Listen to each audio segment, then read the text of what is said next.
It's called Fuschia. It's a short story. Fuchsia sits in their faux leather recliner, their afghan covering them all the way up to their neck.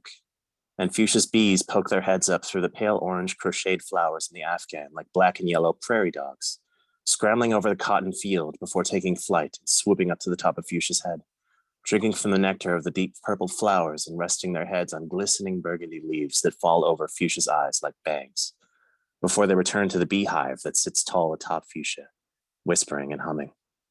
Fuchsia sleeps sitting up in their chair so as not to disturb the bees in their honeycomb, and every night they fill Fuchsia's dreams with their busy murmuring. They sizzle with stories of sea silk and glowworms and flesh-colored pearls. They swerve in and out of dream-luminescent spiderweb strands, plucking them in the dark and communicating with all the other sleeping and skittering creatures. And in the morning they wake from their sleep and buzz over to the thin row of open bottles on the windowsill, spitting out mouthfuls of dark purple honey, glowing red through the spring morning light.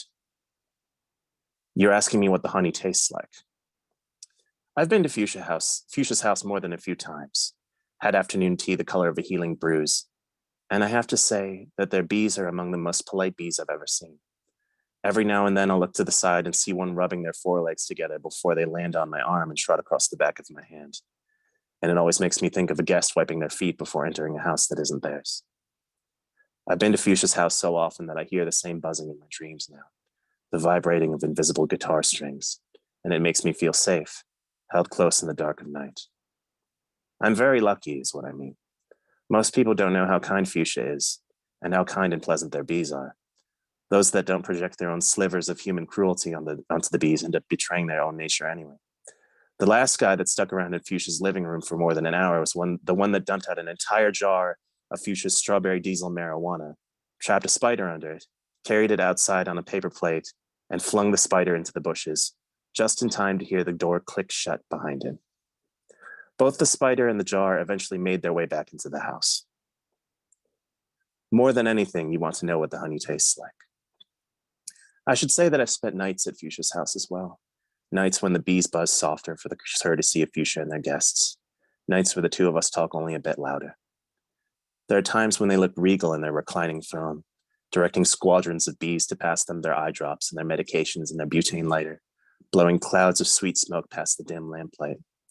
And then there are times when it seems like the Afghan is swallowing them up.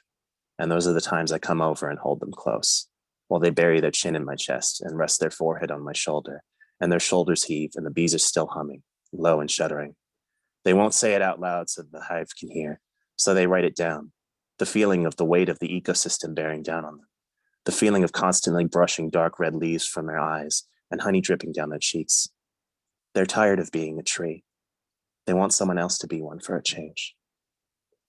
I wake up some mornings in their room, a bee strolling across my bare shoulders like before hopping down to the mattress's edge and looking down, sitting and shifting in place like they've forgotten they have wings. I don't know exactly what Fuchsia sees in me, but when I hold them close, when I feel them breathing, I can almost see myself from under the dark red leaves shading their eyes. You've stopped asking, and now you're wringing your hands like you're dying for a cigarette, but I can tell. You still want to know what the honey tastes like. And if you've been paying attention while I was talking, you might have the start of an idea. It's all of that and more. It's a rainbow under a rock. It's the chewy caramel center of the earth. It's a single spiderweb strand fortified over hundreds of years, humming in the dark like a lover's dream, soaking up all of the accumulated tendernesses of the universe like soft rain. It's the feeling that slices through your chest and spills you open, all the wounded and healing parts of yourself purple and glistening, the ache that makes you want to jump out into sheer space, chasing after the one thing you want and hoping that you'll remember your wings exist.